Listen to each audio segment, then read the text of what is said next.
Bonjour. Dans cette vidéo préparatoire à l'atelier auquel vous vous êtes inscrit, nous allons aborder le principe de la classe inversée. Inverser le cours, c'est faire acquérir à l'élève des connaissances ou des compétences en rendant disponibles les contenus théoriques du cours avant la période de classe consacrée à cet enseignement.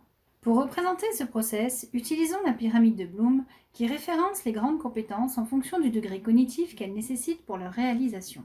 Positionnons cette pyramide dans un repère à 3 dimensions, intégrant, en plus du degré cognitif, l'espace et le temps. Dans un système traditionnel d'enseignement, l'enseignant réalise la base de la pyramide en présentiel, c'est-à-dire en classe, et demande à l'élève de réaliser les tâches les plus complexes seul, en distanciel, c'est-à-dire la plupart du temps à la maison. Inverser le système permet de confier à l'élève en situation d'autonomie les tâches les plus simples, soit la base de la pyramide. Cela permet ensuite à l'enseignant d'accompagner celui-ci pour des tâches plus ardues. C'est donc remettre l'élève au centre du système et faire du maître non plus un transmetteur de connaissances, mais un médiateur entre les élèves et le savoir. Inverser est donc plus un état d'esprit plutôt qu'une méthode.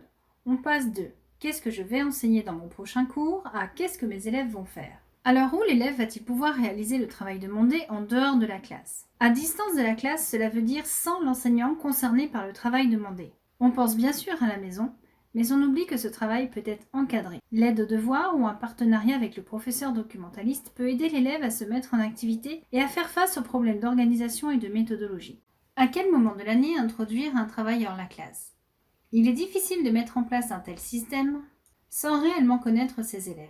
Car pour préparer une séance inversée efficace, il est nécessaire de disposer de certaines informations, le niveau des élèves, leur habitus, les moyens disponibles. Ensuite, la condition sine qua non de réussite est le fait de se sentir prêt. En effet, en inversant votre classe, vous devez accepter de changer d'habitus et de passer de la posture de contrôle à la posture de lâcher prise apparent. Pour cela, vous devez avoir confiance en vos élèves, mais surtout en vous.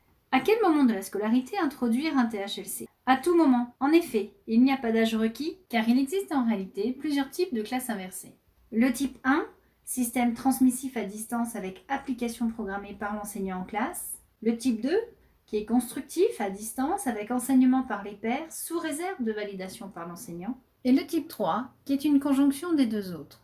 Quel sujet traiter en inversion? Eh bien, soyons réalistes et raisonnables. Ne surchargeons pas les élèves, cela serait contre-productif. Respectons leurs capacités. Le plus important dans ce système est que le THLC soit suivi en classe d'une exploitation cohérente.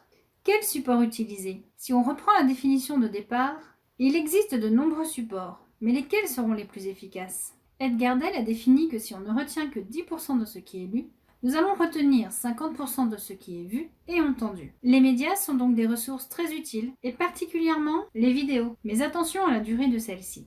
Dans la pyramide de Dale, les activités d'apprentissage les plus complexes sont représentées à la base, et il nous indique qu'elles permettent de retenir 90% de ce que l'on fait. Si l'on met en parallèle la pyramide de Bloom avec celle de Dale, on constate que les activités nécessitant le plus haut degré cognitif sont aussi celles qui favorisent le plus l'acquisition de compétences. Ainsi, dans la classe inversée de type 1 transmissif, dont les activités correspondent à la base de la pyramide de Bloom, ne sera pas abordée de la même façon que la classe inversée de type 2 qui est constructive. Quelle doit être donc la dynamique d'une inversion? Tout d'abord, un travail hors la classe. Prévoir un travail dans la classe, des ateliers tournants, une activité différenciée ou des travaux pratiques. L'intérêt de ce système est de pouvoir travailler différemment en classe. Mais attention, afin de faire le lien entre le THLC et le TDLC, il est nécessaire d'avoir un travail transitionnel qui sera réalisé dans la classe avec le professeur. Vous avez ici un exemple de leçon inversée en mathématiques dans une classe à projet inversion de 6e.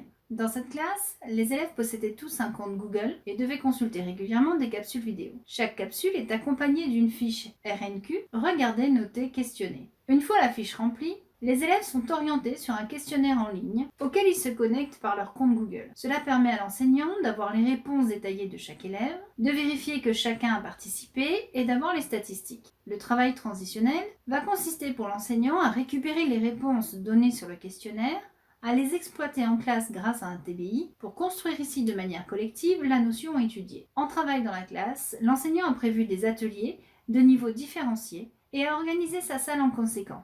Il a installé 2 bureaux de décompression. Ce système bien rodé témoigne déjà d'une certaine expérience de la part de l'enseignant.